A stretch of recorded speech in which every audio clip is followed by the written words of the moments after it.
Hi, everybody, and welcome to another of our webinars. Today, we're going to be speaking with Yoni from Woo.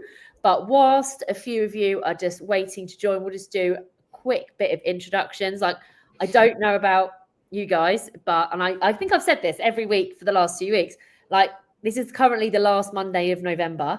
I'm Yes. not really sure how that happened. 2025, right, has just flown by. But it's been a really really interesting year. And in the webinar we were talking about last year, we kind of said being flat kind of has been the new up this year. But next year, coming into what is going to be a brand new year in a few weeks' time, obviously we're hoping that we're going to accelerate stuff going forwards. We were just talking before we came on about like new hobbies and what we were hoping to achieve next year. And I started rock climbing yesterday, and lo and behold, Yoni is an experienced rock climber. So it's great that kind of we're now having those conversations about what the new year brings for us, and we've got some more conversations about that today. So for those of you who don't know me, my name is Holly Langley. I am the founder and CEO of Restack, and we work with recruitment agencies who specifically use Bullhorn to help them maximize Bullhorn, their data, automation and analytics to really drive success in their business. Now, we've known the guys at Woo for a long time. We have a numerous amounts of shared clients and they do a fantastic job. So Yoni, over to you. Yeah, thank you, Holly. Thank you for having me. It's been, great seeing you in person and now doing a webinar together. So I'm Yoni. I'm the director of customer success at Woo. I manage all of our clients, the team, making sure all the clients, get onboarded, get the integrations going. And, like Holly said, we have many clients using Woo, implementing Woo to streamline automation, where Holly's specialty is really taking the data that we're providing inside ATS and using it with Bullhorn automation very effectively. And it's a really interesting conversation. So the reason why I feel really passionately about this product is before I came into the world of recruitment, I did something very different. So I was in childcare. I was a nanny, and I looked after kids for like 10, 15 years, and I loved it. However, the job I do now is very, very different. However, I would say once or twice a week, I get an email from the recruitment agencies that I used to help me find jobs. And 10 years later, I've not been in childcare for nearly 10 years. And I haven't looked for a job in childcare for probably 15 years.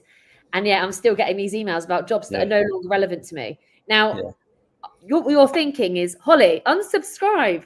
I kind of don't really want to because I kind of want to see what happens, right? Because I find it really interesting. Like, are they ever going to realize I'm no longer in that industry? Are they ever going to call me and offer me a job in a nursery or as a nanny anymore? Like, I would absolutely love it if they did. I'll then sell. I'll then come in and sell what you guys are doing. Yeah, so it's funny. It's funny you say that because we have clients who come and say, "Great, I'm going to send before I update my database. We're going to send mass emails out to all of our candidates and say, where are you at?" And we go, no, don't do that. You're going to spam your database. Like, it's a really bad idea to do that because then it's not coming from a warm perspective. It's coming from like, you're just trying to keep sending me emails and it's not going anywhere. So we advise to not do that. And that's where we come in and we start updating the database consistently and really understanding where candidates are going, new skills, new titles, new locations, especially new industries they're going into. And I think that's really the power of it, because now you can do, your database is now living and breathing, and now you can do whatever you want with it. And I think that's the goal. And that's exactly what we want. So look, so over the course of the next few minutes, so the next 10, 15 minutes or so, we kind of want to look at like how we can get ahead of the market. So like we're seeing numerous things, and I know you're seeing numerous things, like what secrets that we're going to share, or like what are your clients using and what are they doing in this kind of period of, I don't know, being flat, downtime, uncertainty, whatever you call it. What are they doing to really monopolize and kind of create success within their ATS for their recruitment market? So Yoni, like over to you. Like, do you want to share with us kind of what your clients are seeing and doing? I think you have to look at it as a long-term, you have to do long-term versus short-term, approach. I think, when everyone has a huge tech stack and they're trying to understand how that tech stack fits in, you got note takers, you got, you got, phone systems, you got, everything that's just automation, and you have another search tool, a search and match tool. Like everything is kind of, trying to be implemented all at once. And I think you have to do it in different stages and do it, one step at a time. And I think that's where our clients are seeing success, is they're understanding that, look, there's the long-term goals versus the short-term goals. And the first goal that they want to do short-term is getting the data right. And I think that's the first step in order for them to even start anywhere, is to have that engine running before they start implementing and putting more tools on top of it. And I think that's where a lot of the success is coming, is starting with the data and then seeing the success in every tool that they have. So that's the real success we're seeing right now. I agree. I did a talk a few weeks ago and I said, bullhorn is king, data is queen. That's exactly what we need to see. And yeah, you're right. So like from our point of view, like in recruitment, when I started in the industry, how long ago, data wasn't really a thing. And I remember consultants would literally go on and add contacts, and it'd be like, hello@amazon.com.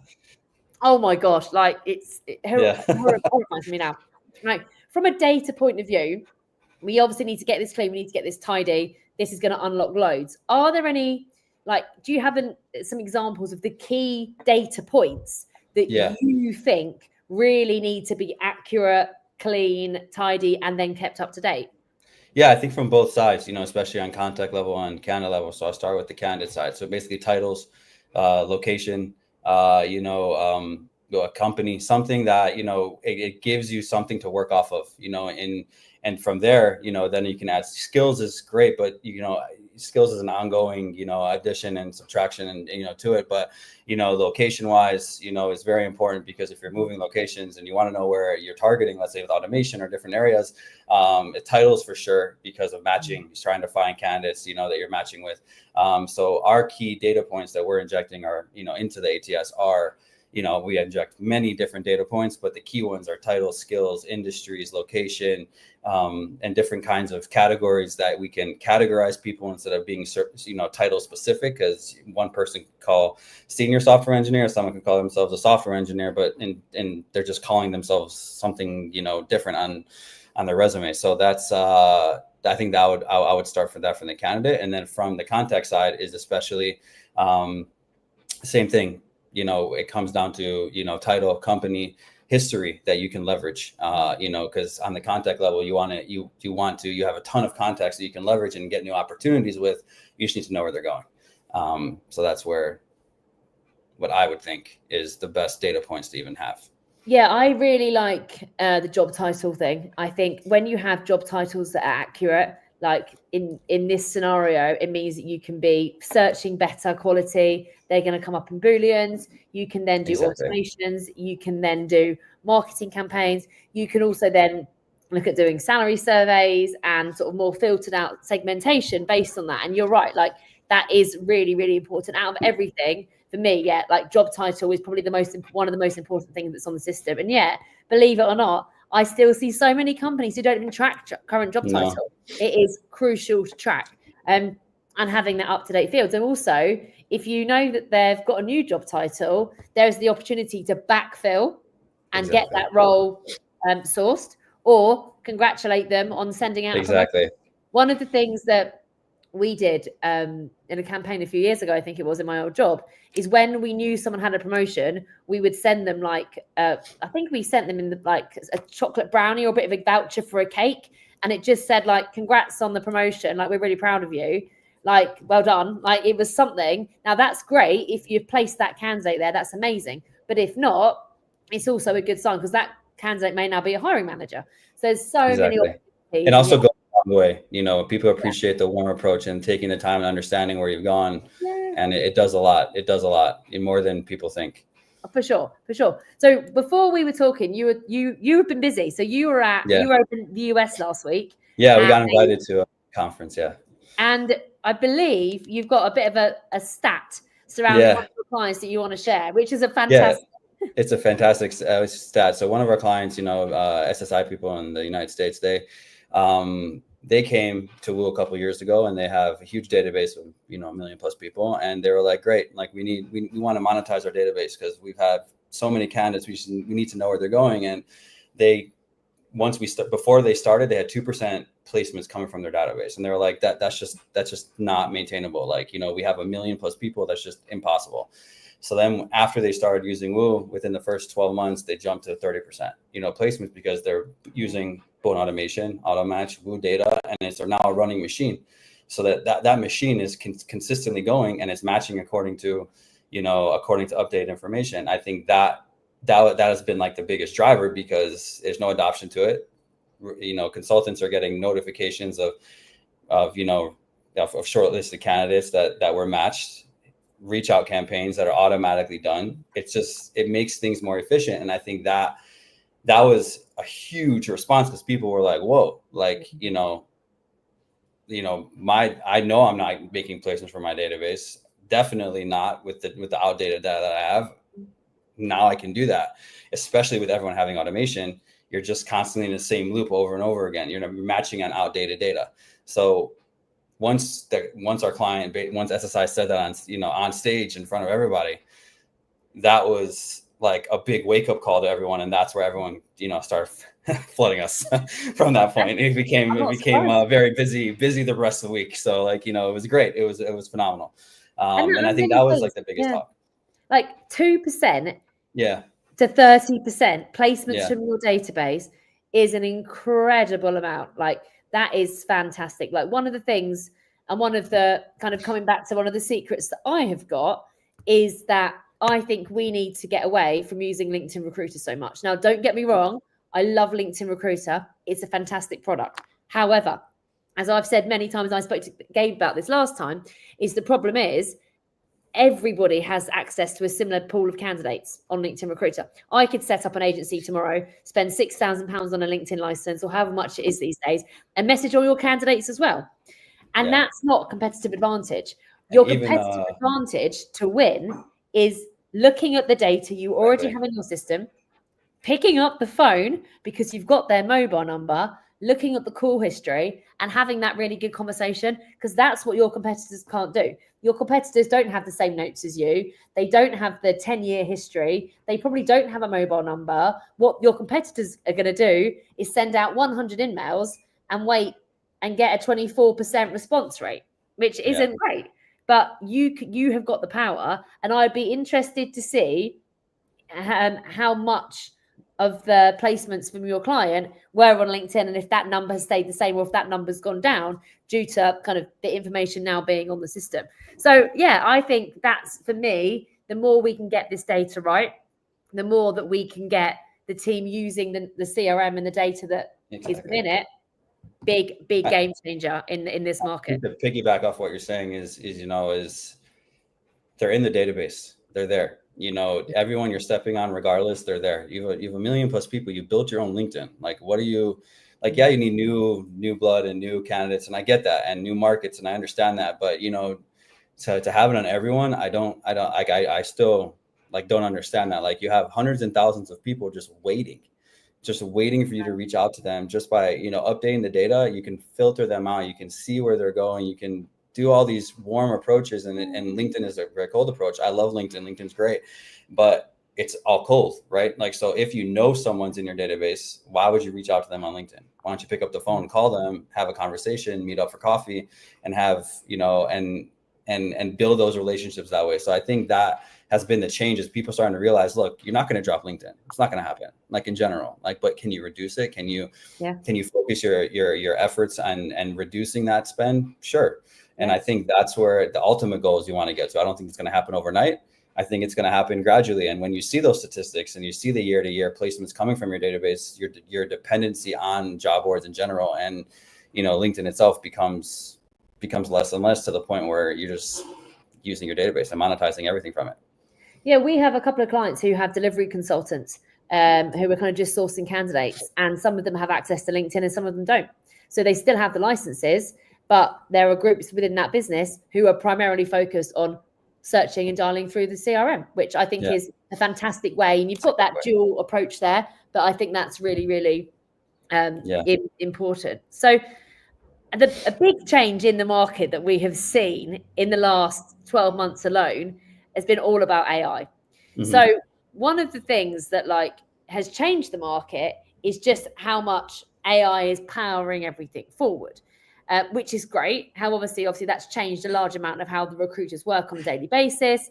Like, what are you seeing from an AI point of view that are really helping your clients kind of win? Not necessarily like, not they need to buy this product, but like, what are they doing with the data, with the improvements to move it along and get those successes in?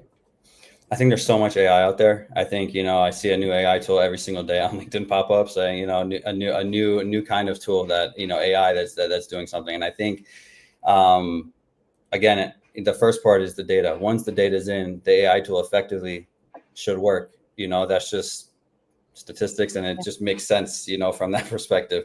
So if you have a search and match tool, if you have some AI that like using Amplify, using customers using Amplify, search and match, or they're let's say a resume, creating nice resumes, you need data in order for that to effectively work. So once they see the confidence in seeing that data in, then it opens up the confidence in using AI.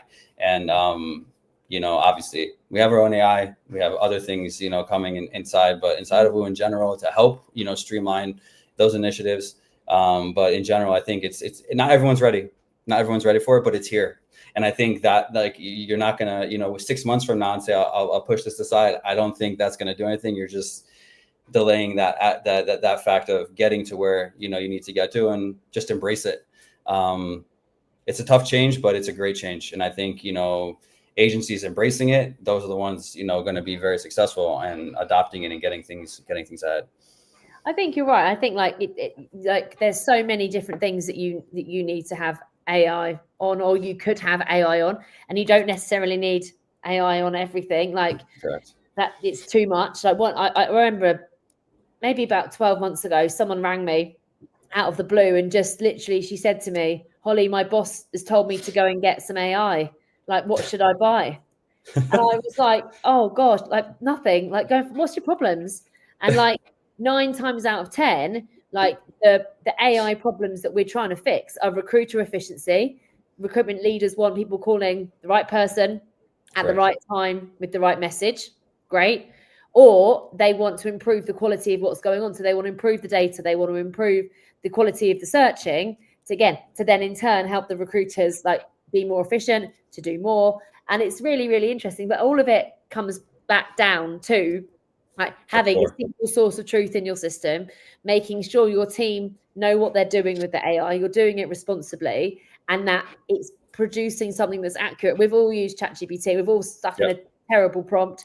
I spend most of my life telling ChatGPT to be less cheesy because the content it spits out is it can be a bit way off sometimes, but that's okay. Hallucinates, yeah, but it's okay because we know that we need to sort of manage that, and it's all as good as whatever you put into it, as will any product that you have, whether it's AI or not. You need to have that consistency, and you need to have good, clean data, good, clean processes and workflows for it all to kind of like fall into place, I suppose, and make sense. So yes, it's going to be an interesting transition over the next couple of years for more that data, like more data, more AI. And like what I always find is really interesting is like 2 years ago, we wouldn't be speaking about AI now.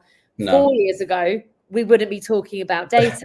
So I'm already thinking like, if we were to skip forward end of this time next year, even the end of 2027, what's going to be the new trend? Like if I data AI, what's next? I'm hoping it's going to be like training, and that everyone's having a massive focus on getting their recruiters trained. But you never know. We could never know. Yeah, I think a lot of agents are coming, like in general, like AI agents are coming to do a lot of big data, a lot of operational things that I think, to your point, can focus everyone on training and getting people, on the right things instead of having them to do a lot of admin work and operational work that it takes their focus away. So I think that's going to be a big shift. But yeah, I agree completely. The core is you need the data, and once the data is there, then the world is endless to what you can do. That's the dream, isn't it? Interesting. So just to recap, what we're kind of summarizing is we need to make sure the data is in a really good place, really looking at like job titles and like locations for candidates and contacts to move them forward. And one of your clients kind of through going through the process of cleaning their data went from a 2% like placement rate from their system to 30%, which is fantastic. one of the other things we were talking about was like using LinkedIn and how like the advantages of being on using stuff, and your data from your CRM means you've got numbers, you know who to call, you've got that relationship here, which your competitors don't. And once you've kind of got all of this kind of coming into shape, the combination of all of that hopefully will give you a fantastic platform for kind of hopefully 2026 and using further additional products, training, AI, whatever that may be, kind of to drive everything through forward. So I feel like we've made it sound really easy, but we painted a really crazy easy picture, but and a lot of this doesn't happen like you're not going to wake up tomorrow with the cleanest data in the world and it's all going to be perfect, but gradual improvements and getting the right tech stack where this all kind of is encompassing, and it does make such a difference. We've seen it firsthand with our clients, and I know you guys do as well. So long-term goals, short-term goals, like you gotta focus on that. We've got this. Okay, well look, if people have any questions about kind of what data is important or what they should be looking at in the system or how their data is, Yoni, what is the best way for them to reach out to you? Could send me, I know we're talking about LinkedIn, they could send me a message on LinkedIn. They could it's funny how that happens, but it's on LinkedIn. You can also send me an email directly. Fabulous. Well, look, thank you so much for joining us. Thank you so much for having me. No, anytime. It has been an absolute pleasure. If you do have any questions following this, drop them in the chat. We'll be picking them up over the next few weeks as usual. But thank you. And remember, data is queen, everybody. Speak to you soon. Happy holidays. Enjoy. Bye. Bye.